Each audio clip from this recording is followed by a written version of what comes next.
Donald Trump. C'est ce soir dans Enquête exclusive.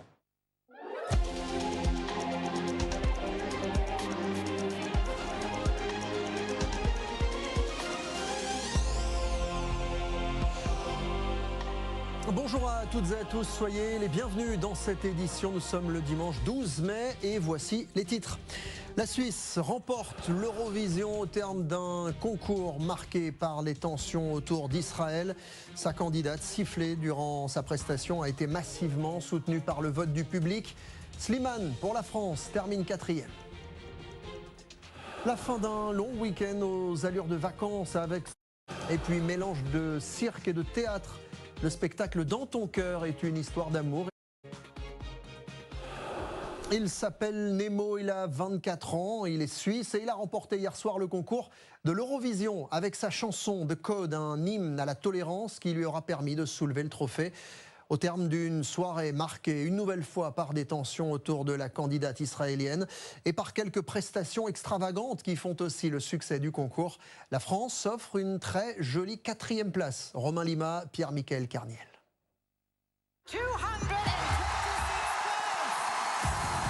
Le candidat suisse a fait l'unanimité hier soir à Malmö.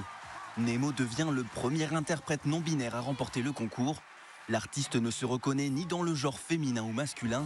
Un message d'inclusivité à porter, mieux que son trophée qu'il casse sous le poids de l'émotion. J'ai brisé les codes, j'ai même brisé mon trophée, mais lui peut être réparé. Je pense que l'Eurovision aussi a besoin de réparation. Comme à son habitude, pour sa 68e édition, l'Eurovision a mis en avant toute la diversité de la musique européenne. Un duo au penchant mystique pour l'Irlande.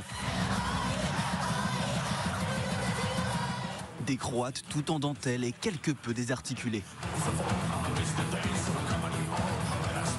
Et même un Finlandais qui joue avec sa nudité.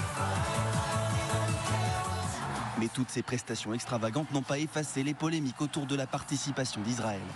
Après des mois d'appel au boycott, Eden Golan a reçu un accueil plutôt mitigé. C'est vrai qu'hier soir dans l'Arena, l'ambiance elle a quand même été assez contrastée avec beaucoup de huées au moment de l'apparition de la candidate Eden Golan, à la fois au début de l'émission mais aussi pendant sa prestation. Elle a vécu sous cloche pendant ces 2 semaines d'Eurovision, mais la délégation israélienne aussi, elle a dû être mise à l'écart en raison de paroles, on va dire, véhémentes et d'attitudes un petit peu agressives de la part de certains membres de la délégation israélienne. Du côté français, c'est l'amour qui était au centre de la chanson de Slimane.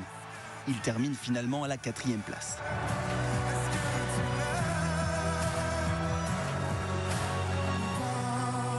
Je suis très ému parce que j'ai chanté dans ma langue. J'ai chanté l'amour, chanté la paix. Une fierté partagée par ses Eurofans dans ce bar parisien. Oui, la déception, parce qu'on y croyait tous jusqu'à la dernière seconde, mais franchement, c'est une prestation très honorable et un classement incroyable, il peut être très fier. Et pour la prochaine édition, le rendez-vous est déjà lancé. Le concours aura lieu en Suisse en mai 2025. Et tandis que la compétition se déroulait à l'intérieur de la salle, à l'extérieur, plusieurs manifestants pro-palestiniens continuaient de protester contre la participation d'Israël au concours. Ils étaient 5000 selon la police à défiler. Une centaine d'entre eux, dont la militante suédoise Greta Thunberg, ont été dispersés dans la soirée par les forces de l'ordre. Un enchaînement de 2 jours fériés en semaine permettant un week-end de